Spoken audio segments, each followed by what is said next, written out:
बेगम मियाँ से बोली, क्या चांद ला सकते हो? मियाँ कमरे में गए और कुछ चीज़ छिपा कर लाए और बेगम से कहा, आंखें बंद करो। और वो चीज़ बेगम के हाथों में रख दी। फिर आंखें खोलने को कहा। बेगम की आंखों में आंसू थे, क्योंकि उनके हाथों में एक आईना था जिसमें बेगम का चेहरा नजर आ रहा था। बेगम बोली, या खुदा, आप मुझे चांद सा समझते हो? मियाँ बोले, नहीं, मैं तो आपको सिर्फ ये समझा रहा था कि जिस मुंह से चांद मांग रही है वो सूरत कभी आईने में भी देख लिया करो। वैसे फिलहाल मियाँ हॉस्पिटल में है। सादगी देखनी हो तो कोई कनपुरिया पीयूष जैन को देखे। घर में 257 करोड़ रुपया नगद, 250 किलो चांदी, 25 किलो सोना रखा हुआ था, लेकिन बंदा एक पुरानी बाइक से नियमित चलता था। और हम जैसों के पास 5 लाख आ जाएं तो क्रेटा फाइनेंस करा लेते हैं। हरियाणा का एक बूढ़ा व्यक्ति बस में बैठा था। तभी एक महिला चढ़ी जिसके पास 4-5 थैले थे। वह बूढ़े के पास आकर खड़ी हो गई और बोली, ताऊ, यो एक थैला पकड़ लेगा। बूढ़े ने थैला ले लिया। धीरे धीरे महिला ने सारे थैले बूढ़े को सौंप दिए। फिर बोली, तेरा नाम कैसे ताऊ? ताऊ बोला, मेरा नाम खूंटी से खूंटी, कुछ और टांगड़ा सके।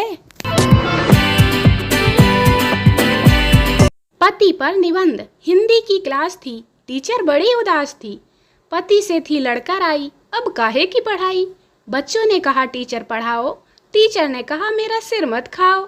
पिछली बार गाय पर लिखा था निबंध, इस बार पति पर निबंध लिख कर लाओ। पति के नाम से हर लड़का घबराया। एक इंटेलिजेंट डरते डरते ये लिख कर लाया, पति एक घरेलू प्राणी है। यह सभी घरों में अनिवार्य रूप से पाया जाता है।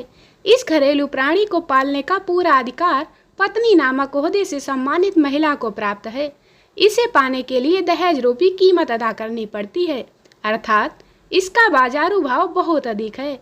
इसकी 2 आंखें होती हैं जिससे यह मूक रहकर मात्र देखता है। इसके 2 कान होते हैं जिससे पत्नी की डांट सुनता है। इसका एक मुख होता है जिसके खुलने पर पूर्णतः पाबंदी होती है।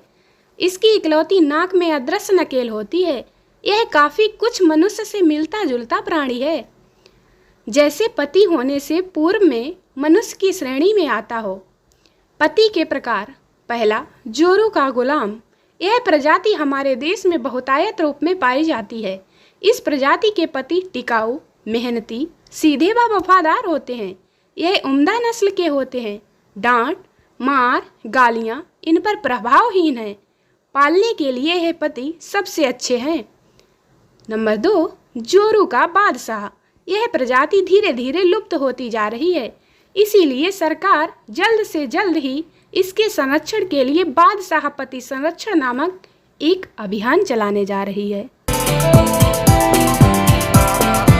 दोस्तों, अब हम जान लेते हैं कि कब हमें क्या काबू में रखना चाहिए। प्रार्थना के वक्त अपने दिल को काबू में रखें। खाना खाते समय पेट को काबू में रखें।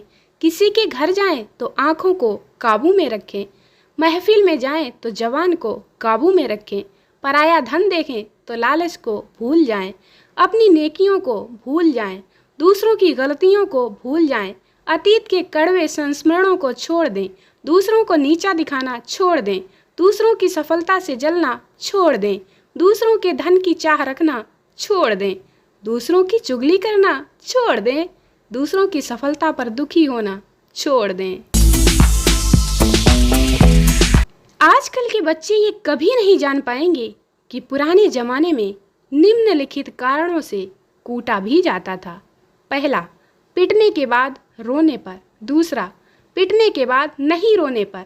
तीसरा, बिना पिटे रोने पर।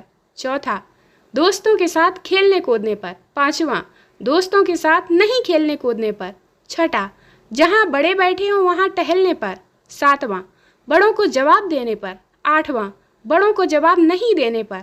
नौवां, बहुत समय तक बिना पिटे रहने पर। 10वां, उपदेश पर गाना गुनगुनाने पर। 11वां, अतिथियों को प्रणाम नहीं करने पर। 12वां, अतिथियों के लिए बनाए नाश्ते पर हाथ साफ करने पर।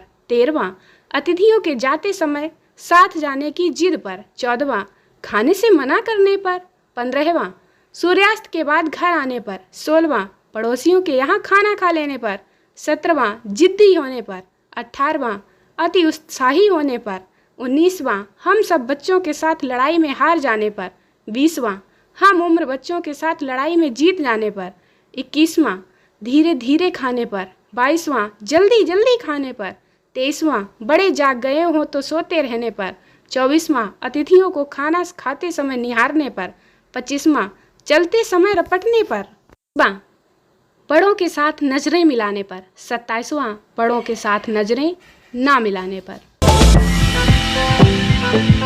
अवसर था चर्च में एक विवाह का। काफी बड़ी संख्या में मेहमान आए हुए थे।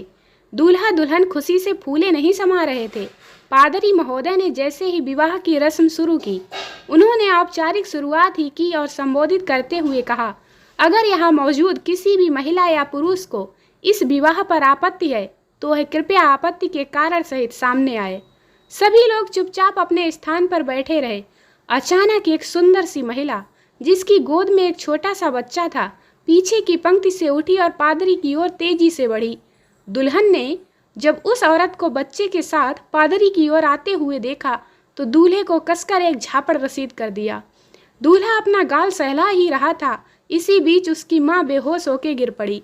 दूल्हे के पिता स्थिति को समझते हुए तुरंत दूल्हे की माँ की ओर बढ़ बाराती और जनाती सब सन्न हो गए। सारे मेहमानों में भगदड़ मच गई। पादरी महोदय ने स्थिति को संभालते हुए उस बच्चे वाली महिला से कहा, बेटी साफ साफ बताओ कि आपको दूल्हे से क्या शिकायत है। महिला बोली, जी मैं तो दूल्हे को जानती तक नहीं हूँ, मुझे पीछे को सुनाई नहीं दे रहा था, इसलिए आगे की कुर्सी पर बैठने के लिए आगे आ रही थी। मैंने मोटरसाइकिल से अपने घर जाते समय एक ब्लैक लेबल की बोतल खरीदी, मोटरसाइकिल स्टार्ट की और घर की ओर चल पड़ा। फिर मेरे दिमाग में एक काम किया। सोचा अगर कहीं रास्ते में मैं गिर गया तो बोतल टूट जाएगी और घर जाकर मैं क्या पीऊँगा, इसलिए मैंने पूरी बोतल वहीं गटक ली। आपको यकीन नहीं होगा, मेरा निर्णय बिल्कुल सही था।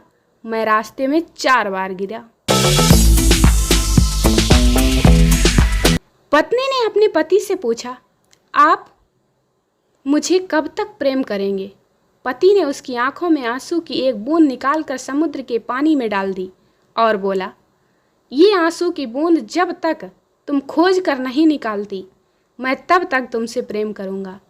ये देखकर बेचारे समुद्र की भी आंखों में पानी आ गया और वो बोला, कहाँ से सीखते हो रे तुम लोग पत्नी को इतना चूना लगाना। एक बार 2 छिछोरी लड़कियां कॉलेज जा रही थीं। बीच में एक प्रेग्नेंट औरत को देख पहली बोली, मकान तैयार हो गया लगता है। दूसरी बोली, अंदर लोग भी रहने लग गए हैं लगता है। यह सुनकर प्रेग्नेंट औरत बोली, सुन ठेकेदार खाली बैठा है, भेज दूं मकान बनाने। दोस्तों वीडियो को लाइक करें, शेयर करें, चैनल को सब्सक्राइब जरूर करें। मिलते हैं अगले वीडियो में, तब तक के लिए बाय बाय।